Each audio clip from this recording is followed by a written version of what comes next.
किती जणांना वाटतं असं? मग आपली मुलं जर घडवायची असतील तर या वयामध्ये, या वयाच्या टप्प्यामध्ये, तर आपल्या लेकरांच्या आयुष्याची इमारत सुद्धा कितीही आभाळाला भिडणारी असेल आणि त्यांचा पाया जर मजबूत नसेल तर ती जमीनदोस्त झाल्याशिवाय राहणार नाही.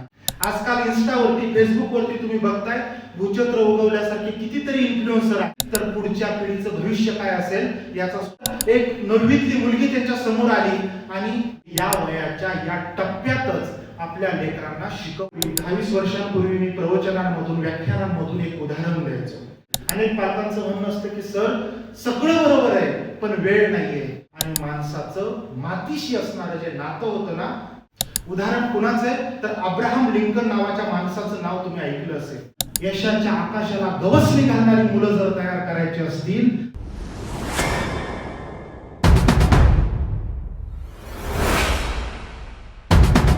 इथं जमलेल्या सगळ्या पालकांना आणि सगळ्या विद्यार्थ्यांना मला एक कळकळीची विनंती करायची आहे. आतापर्यंत मी जे काही बोललो ते सगळं एक वेळेस विसरून गेला तरी चालेल, पण पुढच्या 10-12 मिनिटांमध्ये मी जे काही बोलणार आहे ते हृदयाचे कान करून ऐका. कारण आपल्या प्रत्येकालाच वाटतं की आपली मुलं घडावीत, मोठी व्हावीत, आपलं नाव, आपल्या शाळेचं, समाजाचं नाव, आपल्या गावाचं नाव त्यांनी देशामध्ये रोशन करावं. किती जणांना वाटतं असं? सगळ्यांनाच वाटतं. मग आपली मुलं जर घडवायची असतील तर या वयामध्ये, या वयाच्या टप्प्यामध्ये त्यांचा पाया भक्कम करणं, त्यांचा पाया मजबूत करणं हे तेवढंच गरजेचं आहे. आपल्या सगळ्यांना माहित आहे इमारत कितीही उंच असेल, गगनचुंबी असेल, आभाळाला भिडणारी असेल तरी सुद्धा त्या इमारतीचा पाया जर पक्का नसेल तर पत्त्यांच्या बंगल्यासारखी ती इमारत जमीनदोस्त होताना आपण बघितलेली आहे. हा जो आपल्या लेकरांचा काळ आहे ना, तो अत्यंत महत्वाचा काळ आहे.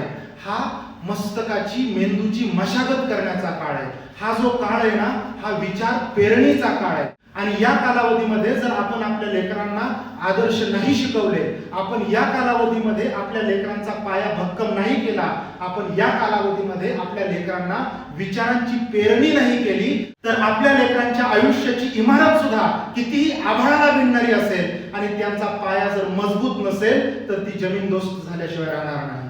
म्हणून आदर्श कुणाचे घ्यायचे?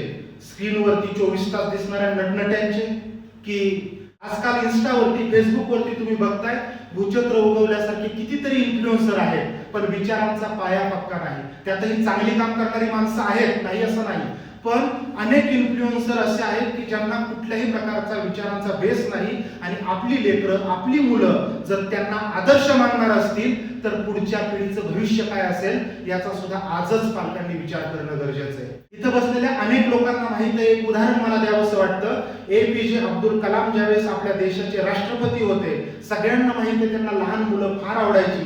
ते शाळेमध्ये जायचे, कॉलेजमध्ये जायचे, भाषणं द्यायचे आणि भाषणांमध्ये महान लोकांचे आदर्श घ्या असं नमूद करायचे. त्यावेळेस एक कार्यक्रम संपल्यानंतर 9वी इयत्तेतली एक छोटीशी मुलगी कार्यक्रम संपल्यानंतर समोर जाते, अब्दुल कलामांच्या नजरेत नजर भिडवते आणि एक प्रश्न विचारते. तो प्रश्न फार महत्वाचा होता. काय विचारते की कलाम साहेब, तुम्ही सांगितलं की मोठ्या लोकांचे आदर्श घ्या, पण मी ज्यावेळेस आसपासची परिस्थिती बघते, माझ्या देशाची परिस्थिती बघते, त्यावेळेस यांच्यापैकी कोणाचाच आदर्श घ्यावा असं एकही व्यक्तिमत्व मला समोर दिसत नाही. तुम्ही सांगा मी आदर्श कोणाचा घेऊ? असे विचारल्यानंतर देशाचे राष्ट्रपती होते, विद्वान होते, पण 2 मिनिट स्तब्ध झाले आणि राष्ट्रपतींनी त्या मुलीच्या नजरेत नजर भिडवली आणि जे वाक्य सांगितलं, जे उत्तर दिलं, ते उत्तर इथं बसलेल्या प्रत्येक पालकांनी आणि प्रत्येक विद्यार्थ्यांनी लक्षात ठेवावं असंच आहे. काय म्हणाले अब्दुल कलाम? ठीक आहे बेटा, तुला जर वाटतं ना या देशामध्ये, या राज्यामध्ये कुणाचाच आदर्श घेण्याच्या लायकीची माणसं होती नाही, हरकत नाही. जर तुला आदर्श घेण्यासारखं कुणीच दिसत नसेल ना तर तू भविष्यात स्वतःचा आदर्श निर्माण कर.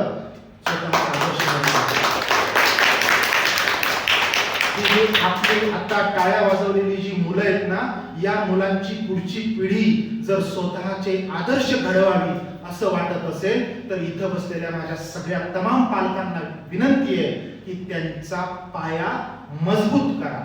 कशाने मजबूत करा? तर विचारांनी मजबूत करा, संस्कारांनी मजबूत करा आणि सगळ्यात महत्वाचं मूल्य, ज्याला व्हॅल्यूज आपण म्हणतो, हे या वयाच्या या टप्प्यातच आपल्या लेकरांना शिकवणं फार गरजेचं आहे. मित्रहो, जगभरातल्या अनेक महान लोकांची उदाहरणं आपण ऐकलेली असतात. आपण देत असतो, एकमेकांना सांगत असतो. पण आपण लेकरांना घडवत असताना पालक म्हणून काय हवंय, तर पालक म्हणून तुमचा वेळ आपल्या लेकरांना देणं गरजेचं आहे.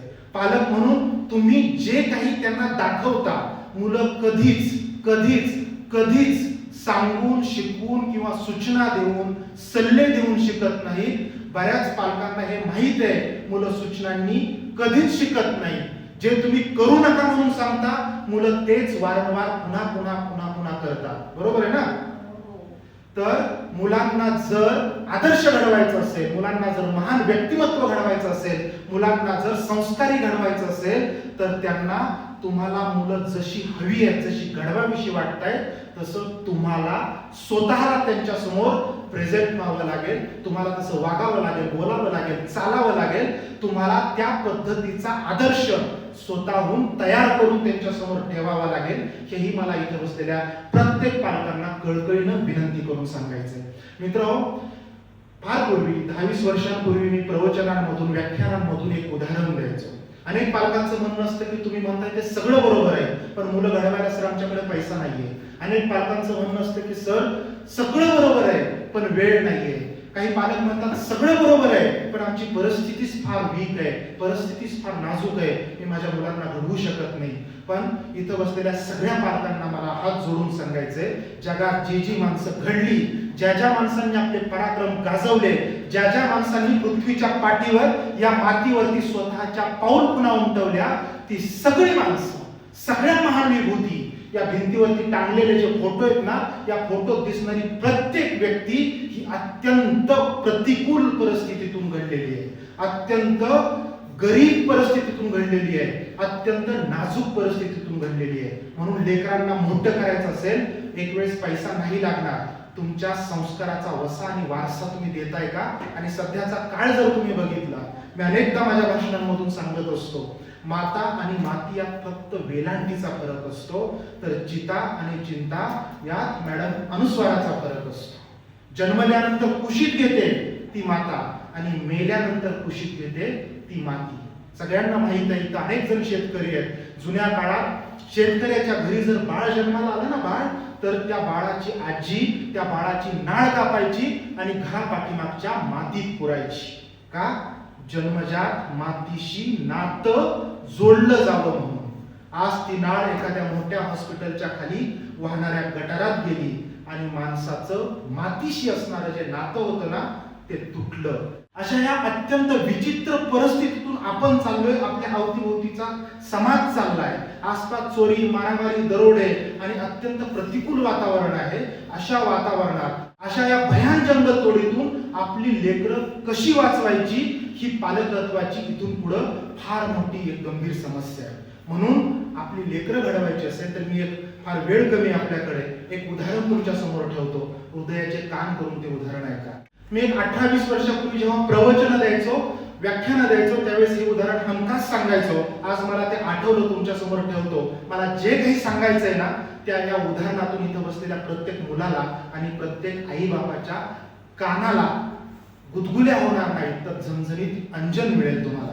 उदाहरण कुणाचं आहे, तर अब्राहम लिंकन नावाच्या माणसाचं नाव तुम्ही ऐकलं असेल. किती जणांनी ऐकलंय? अनेक मुलांनी ऐकलंय, पालकांनी ऐकलंय. अब्राहम लिंकन हे नाव आज जगाच्या कानाकोपऱ्यात आहे. अनेक मुलांना माहित असेल किंवा अनेक पालकांना माहित असेल. महाराष्ट्रातल्या, देशातल्या आणि जगातल्या अनेक शाळांच्या भिंतींवरती अब्राहम लिंकनचं हेडमास्टरांना पत्र नावाचं एक पत्र लिहिलेलं असतं. त्या पत्रामध्ये काय नाहीये, तर त्या पत्रामध्ये संस्कार आहेत, त्या पत्रामध्ये मूल्य आहेत, त्या पत्रामध्ये सत्य आणि धैर्याने कसं सामोरं जायचं, परिस्थितीवरती कशी मात करायची आणि माणूस म्हणून आपल्या लेकरांना चांगलं कसं घडवायचं, हे अब्राहम लिंकनने त्याच्या मुलाच्या संदर्भात हेडमास्टरांना विनंती केलेली होती. त्या अब्राहम लिंकनची परिस्थिती जी होती लहानपणीची, ती आपल्यासारखी आलिशान नव्हती. अत्यंत गरीब परिस्थिती. किती गरीब की 18 विश्व दारिद्र्य घरात घर करून वास्तव्याला आहे की काय असा प्रश्न पडावा. सकाळी जेवलो तर संध्याकाळी पोटाला 2 घास मिळतील की नाही याची भ्रांत असावी, अशा पद्धतीचं अत्यंत नाजूक परिस्थिती असणारं ते कुटुंब होतं. पण अब्राहम लिंकनचे वडील सुज्ञ होते, शहाणे होते, कष्टाळू होते. ते सुतार काम करायचे. काम काय होतं? जंगलात जायचं, दिवसभर लाकडं तोडायची, लाकडाची मोळी डोक्यावरती घ्यायची आणि गावात येऊन त्याच्यापासून काही वस्तू बनवायच्या, गावात विकायच्या किंवा ती लाकडं सरपणासाठी गावकऱ्यांना विकायची आणि त्यातून जे 2 पैसे मिळतील त्यातून आपला चरितार्थ सांभाळायचा. या पद्धतीची परिस्थिती आणि या पद्धतीची गरिबी त्यांच्या घरात होती. हा छोटासा जो अब्राहम होता ना मुलांनो, हा छोटासा अब्राहम त्या घरात लहानाचा मोठा होत होता. आपल्या वडिलांना कष्ट करताना बघत होता. पण अब्राहमच्या दुर्दैवाने अब्राहम लहान असतानाच त्याची आई वारली. आई वारल्यानंतर त्याची मोठी एक बहीण होती आणि वडिलांनी दुसरं लग्न केलं. ती जी दुसरी सावत्र आई होती ती सुद्धा अब्राहमला प्रचंड प्रेम करायची, जीव लावायची. चित्र नजरेसमोर उभा करा. हा छोटासा अब्राहम अत्यंत प्रतिकूल परिस्थितीमध्ये लहानाचा मोठा होतोय आणि अब्राहमला एक जे व्यसन होतं, एक जे वेळ होतं, एक जो ध्यास होता, तो ध्यास कोणता? मोबाईल बघण्याचा, टीव्ही बघण्याचा, गप्पा गोष्टी करण्याचा नाही. काय? हा अब्राहमला जो नाद होता ना, नाद, तो त्याच्या बहिणीनं एका ठिकाणी लिहिलंय की छोट्या वयामध्ये अब्राहमला क्वचितच पुस्तकांशिवाय बघितलेलं आहे. आणि आपण पालकांनी आपल्या मुलांना क्वचितच मोबाईल शिवाय बघितलंय. बरोबर आहे ना? म्हणून अब्राहमला जो नाद होता तो पुस्तक वाचनाचा नाद होता. शेतात जायचा, जंगलात जायचा, झोपडीच्या अवतीभोवती करायचा, त्यावेळेस त्याच्या हातात सतत पुस्तक असायचं. कुठल्या ना कुठल्या पुस्तकाची 5-10 पानं वाचल्याशिवाय अब्राहम कधी झोपत नव्हता. आणि एका छोट्याशा शाळेत तो जात होता. घरची परिस्थितीची पुरेपूर जाणीव त्याला होती. किती परिस्थिती बिकट असावी एखाद्याची, अब्राहमला अभ्यास करताना तेलाचा दिवाही मिळायचा नाही. आई कामावरून घरी यायची, चूल पेटवायची आणि चुलीच्या जाळाच्या त्या उजेडामध्ये अब्राहम अभ्यास करत बसायचा. ते इथं बसलेल्या सगळ्या मुलांनी आणि मुलींनी लक्षात घेणं गरजेचं आहे. आणि एके दिवशी असंच झालं, अब्राहमची परीक्षा जवळ आलेली होती आणि अब्राहम संध्याकाळी आईची वाट बघत बसलेला होता. 2 गोष्टी होत्या. अब्राहमला पोटात भूकही लागलेली होती आणि परीक्षा जवळ आल्यामुळं त्याला वाचायचं होतं, त्याला अभ्यासही करायचा होता. अंधार पडायला लागलेला आहे आणि आई आल्याशिवाय आपल्याला अभ्यास करता येणार नाही आणि आई आल्याशिवाय आपल्या जेवणाचीही सोय होणार नाही. म्हणून तिने सांगितलेला संध्याकाळच्या वेळेला अब्राहम आपल्या झोपडीच्या बाहेर आईची वाट बघत बसतोय. आई जंगलात गेलेली लाकडाची मोळी घेऊन येताना त्याला दिसली. अब्राहम पळत पळत जातो, आईला मिठी मारतो आणि आईला दयावया करून म्हणतो, आई तू पटकन घरात चल आणि तू चूल पेटव. आई म्हणते, काय रे अब्राहम, एवढी कशाची घाई आहे? त्यावेळेस अब्राहम परत एकदा सांगतो, आई मला पोटात प्रचंड भूक लागली आहे आणि सगळ्यात महत्वाचं माझी परीक्षा जवळ आलेली आहे आणि मला तू जर चूल पेटवली तर त्याच्या उजेडामध्ये मला अभ्यास करता येईल. म्हणून तू पटकन घरात चल आणि चूल पेटव, मला अभ्यास करायचा आहे आणि मला जेवणही करायचं आहे. आई पटकन घरात येते, झाडझूड स्वच्छता करते आणि चुलीवरती पातेलं ठेवते, लाकडं घेते, चुलीमध्ये टाकते, प्रसंग नजरेसमोर उभा करा आणि 2-3 डबे उलटे पालटे करून बघते आणि आई डोक्याला हात लावते. आईला ताण येतो आणि अब्राहम म्हणतो, आई काय झालं, कशासाठी तू एवढा गंभीर चेहरा करून बसलेली आहे? त्यावेळेस आई म्हणते, बाळा अब्राहम, चूल पेटवून काय करू? कारण आज घरामध्ये अन्नाचा एक कणही शिल्लक नाही. चूल पेटवून काय करू, काय शिजवू? त्यावेळेस हा छोटासा अब्राहम म्हणतो, आई तू काहीही कर, शेजारी जा, उसणं पासणं कर, पण मला प्रचंड भूक लागली आहे आणि त्यापेक्षा सुद्धा तू चूल पेटवणं गरजेचं आहे, कारण मला अभ्यास करणंही गरजेचं आहे. आई शेजारी जाते, एक पेलाभर तांदूळ घेऊन येते, चूल पेटवते, चुलीवरती पातेलं ठेवते, पातेल्यात पाणी ओतते आणि ते शेजारीकडनं उसणं आणलेले जे तांदूळ होते ते तांदूळ शिजायला टाकते आणि आई चुलीला जाळ लावत बसलेली आहे. छोटासा अब्राहम त्या चुलीच्या जाळाच्या उजेडात पुस्तक घेऊन शेजारी वाचत बसलेला आहे. चुलीतला जाळ पुढे जात होता, चुलीवरचा भात शिजत होता आणि छोटासा अब्राहम अभ्यास करण्यामध्ये एवढा गढून गेला होता, एवढा मग्न झाला होता की आसपास काय चाललंय त्याला कशाचंच भान राहिलं नाही. आईच्याही बिचारीच्या मनात नाना प्रकारचे विचार यायला लागले. कधी माझा अब्राहम मोठा होणार, कधी माझी गरिबी संपणार? या विचारात दिवसभराच्या कष्टामुळं, दिवसभराच्या मेहनतीमुळं आईलाही एक डुलका लागला आणि आई सुद्धा विचाराच्या तंद्रीमध्ये गढून गेली. चुलीवरचा जाळ पुढे जातोय, चुलीवरचा भात शिजतोय. बघता बघता हे दोघेही आपापल्या विचारामध्ये एवढे गढून गेलेले आहेत की आसपास काय चाललंय कशाचंच भान या दोघांनाही राहिलं नाही. बघता बघता भात शिजला, भात करपला आणि करपलेल्या भाताचा वास आईच्या नाकात गेला. आईला पटकन जाग आली. आईनं अब्राहमला धक्का दिला आणि सांगितलं, रे अब्राहम काय करतोय? भात करपला अब्राहम. अब्राहम अभ्यासामध्ये एवढा घडून गेलेला होता की त्याच्या लक्षातच आलं नाही. एवढी एकाग्रता, एवढं कॉन्सन्ट्रेशन. आणि मग अब्राहमलाही वाईट वाटलं. आईनं विचारलं, अब्राहम अरे मला डुलका लागला होता, मी झोपी गेली होती, तू तरी लक्ष द्यायचं ना. पण अब्राहम पण म्हणतो, आई मी माझ्या अभ्यासामध्ये एवढा घडून गेलो होतो की मला कळलंच नाही भात शिजला कधी, भात करपला कधी. आई मला प्लीज माफ कर आई, आई मला माफ कर. हा छोटासा अब्राहम ज्यावेळेस आईच्या समोर गयावया करू लागला, अब्राहमला वाईट वाटायला लागलं, त्यावेळेस त्या आईनं त्याच्याशी संवाद साधलेलं जे वाक्य आहे ना, ते वाक्य इथं बसलेल्या प्रत्येक मुलानं आणि प्रत्येक आई वडिलांनी लक्षात ठेवावं असं आहे. काय म्हणते आई?